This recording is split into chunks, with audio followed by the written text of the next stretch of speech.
ó Cristo, Rei da eterna glória. Louvor a vós, ó Cristo, Rei da eterna glória. Felizes os que observam a palavra do Senhor de reto coração e produzem muitos frutos, até o fim perseveram. Louvor a vós, ó Cristo, Rei da eterna glória. Louvor a vós, ó Cristo, Rei da eterna glória. O Senhor esteja convosco. Ele está no meio de nós. Proclamação do Evangelho de Jesus Cristo, segundo Lucas. Glória a vós, Senhor. Naquele tempo, disse Jesus aos fariseus: havia um homem rico que se vestia com roupas finas e elegantes e fazia festas esplêndidas todos os dias. Um pobre chamado Lázaro, cheio de feridas, estava no chão à porta do rico. Ele queria matar a fome com as sobras que caíam da mesa do rico. E além disso, vinham os cachorros lamber suas feridas. Quando o pobre morreu, os anjos levaram-no para junto de Abraão. Morreu também o rico e foi enterrado. Na região dos mortos, no meio dos tormentos, o rico levantou os olhos e viu de longe a Abraão, com Lázaro ao seu lado. Então gritou o pai a Abraão: tem piedade de mim, manda Lázaro molhar a ponta do dedo para me refrescar a língua, porque sofro muito nestas chamas. Mas Abraão respondeu: filho, lembra-te que tu recebestes teus bens durante a vida, e Lázaro, por sua vez, os males. Agora, porém, ele encontra aqui consolo e tu és atormentado. E além disso, há um grande abismo entre nós. Por mais que alguém desejasse, não poderia passar daqui para junto de vós, e nem os daí poderiam atravessar até nós. O rico insistiu: pai, eu te suplico, manda Lázaro à casa do meu pai, porque eu tenho 5 irmãos. Manda preveni-los para que não venham também eles para esse lugar de tormento. Mas Abraão respondeu: eles têm Moisés e os profetas, que os escutem. O rico insistiu: não, pai Abraão, mas se um dos mortos for até eles, certamente vão se converter. Mas Abraão lhe disse: se não escutam a Moisés nem aos profetas, eles não acreditarão, mesmo que alguém ressuscite dos mortos. Esta é a palavra da salvação. Glória a vós, Senhor. E que as palavras do Santo Evangelho perdoem os nossos pecados. Amém. Amém.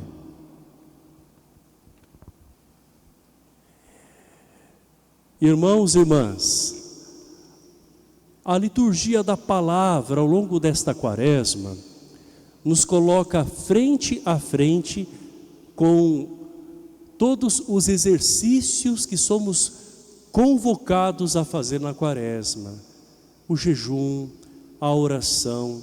E hoje, nesse evangelho, nós nos deparamos com a caridade, que deve estar presente na vida de quem segue a Jesus, de quem o enxerga nos empobrecidos. O enxerga em cada irmão e irmã, e principalmente naqueles que mais precisam. Então, os empobrecidos de forma material e espiritual. nós vemos nesta parábola que Jesus conta, o contraste que existe entre a vida do rico e a vida do pobre Lázaro. E nós vemos aqui uma desigualdade muito grande, a ponto de Lázaro comer as migalhas que caem à mesa do rico, que tem os seus banquetes. E ao final da vida de ambos, nós vemos que eles não escapam da morte, não é? Acontece algo diferente para cada um deles. Lázaro é recolhido pelos anjos e elevado à presença de Deus. O rico esbanjador, por sua vez, vai para um estado de tormento, que nós chamamos de inferno. Mas nós devemos estar atentos para aquilo que o Evangelho quer nos mostrar de fato. O rico não foi condenado por ser rico, nem o pobre Lázaro por ser pobre, e sim pela vida que cada um levou. Então nós vemos que a quem mais foi dado, mais foi cobrado. No caso do rico, ele tinha a possibilidade de realizar a caridade, além de desfrutar daquilo que certamente conquistou. E quando se conquista as coisas com trabalho, de forma justa, não há nada de errado nisso. Mas é preciso ter um olhar mais apurado e sensível para quem não tem o mesmo que eu tive a graça de ter, aquilo que eu tenho como condições. E daí que nasce a caridade. Caridade que não estava presente no coração do rico. E nós vemos que o homem pobre, ele aparece com um nome, Lázaro. Qual é o nome mesmo do homem rico? Qual que é mesmo? Não aparece. Porque certamente na terra todos o conheciam pelo nome e sobrenome. Agora o pobre é chamado pelo nome. Por quê? Normalmente nós não chamamos as pessoas indigentes ou que nos pedem algo pelo nome. Por isso nós devemos estar atentos, né? Se alguma pessoa empobrecida se aproxima de você, tenha a caridade não só de dar aquilo que ela pede, mas pergunta: qual é o seu nome mesmo? Por que a gente tem o costume de despersonificar às vezes as pessoas empobrecidas, chamando só, Dona Maria, seu José, generaliza tudo, né? Não, ele tem um nome, ela tem um nome, e muitos deles, nome de batismo, não é?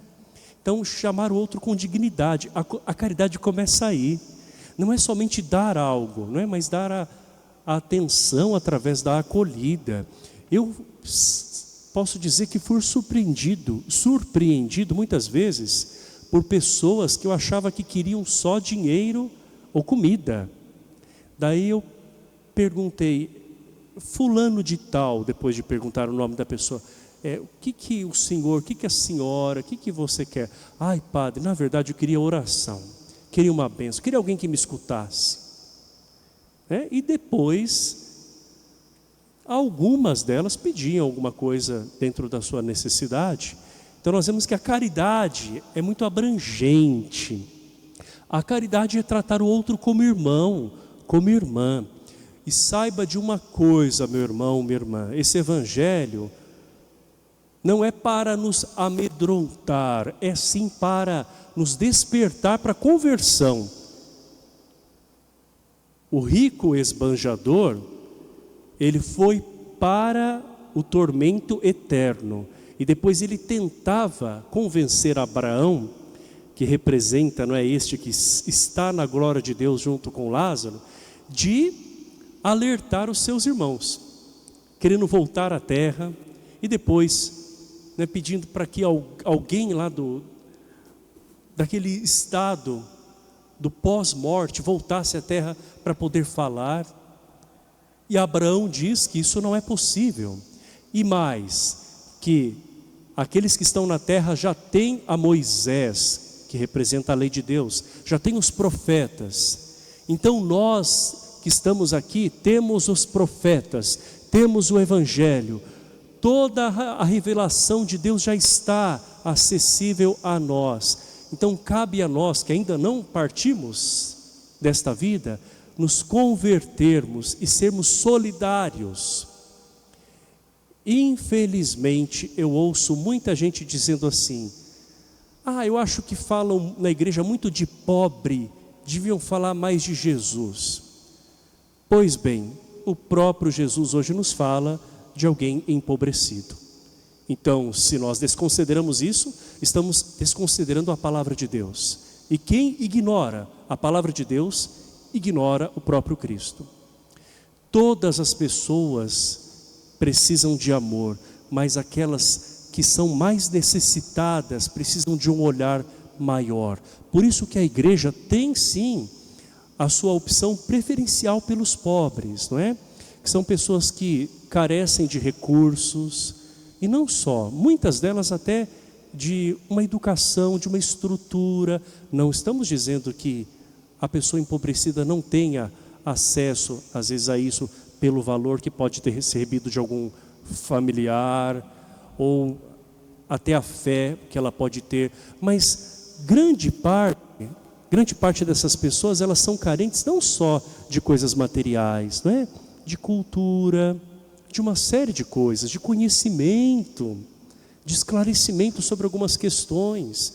Então precisam realmente da solidariedade de pessoas caridosas que se ponham a orientar, não é? Que deem um respaldo, que vejam o outro como irmão, irmã, porque no outro evangelho Jesus vai dizer: no dia do julgamento seremos julgados pela caridade que fizemos ou deixamos de fazer. Tive fome e me deste de comer, Jesus vai dizer. Tive sede e me deste de beber, estive nu e me vestiste, estive preso ou doente e fostes me visitar. Então, quando se fala do irmão, e sobretudo do irmão que é pobre, nós estamos falando de Jesus que está escondido nele. E nesta pessoa existe a possibilidade de demonstrar uma caridade muito grande. Sabe por quê? A caridade que a gente faz por um amigo é algo natural. Quem não quer fazer o bem por uma pessoa querida? A gente faz espontaneamente. A natural caridade pelos familiares é algo já presente na nossa vida. Quem que não vai ajudar um filho, uma mãe, a sua própria mãe, seu próprio filho? Ou quem sabe até um parente muito próximo e querido? Mas quando nós ajudamos alguém que não pode nos retribuir, quando nós ajudamos alguém que nós devemos ser simplesmente pessoas que fazem de forma gratuita, aí a caridade é maior. E às vezes a única coisa que uma pessoa empobrecida vai poder te oferecer é que Deus te abençoe. E se você recebe que Deus te abençoe de uma pessoa que não pode te retribuir na mesma medida, saiba, aquela bênção é abundante, porque vem do coração do próprio Deus. E quando alguém diz que Deus lhe pague, e quando essa pessoa realmente não tem condições de pagar, quando tem é outra coisa, né, gente? Porque é preciso ser justo também. Mas quando a pessoa não tem como retribuir e diz que Deus lhe pague, aí está o maior pagamento, porque é a força, a graça, o amor de Deus que recaem sobre nós, porque Deus é caridade e nos convida a agir como pessoas caridosas. Vamos ficar em pé?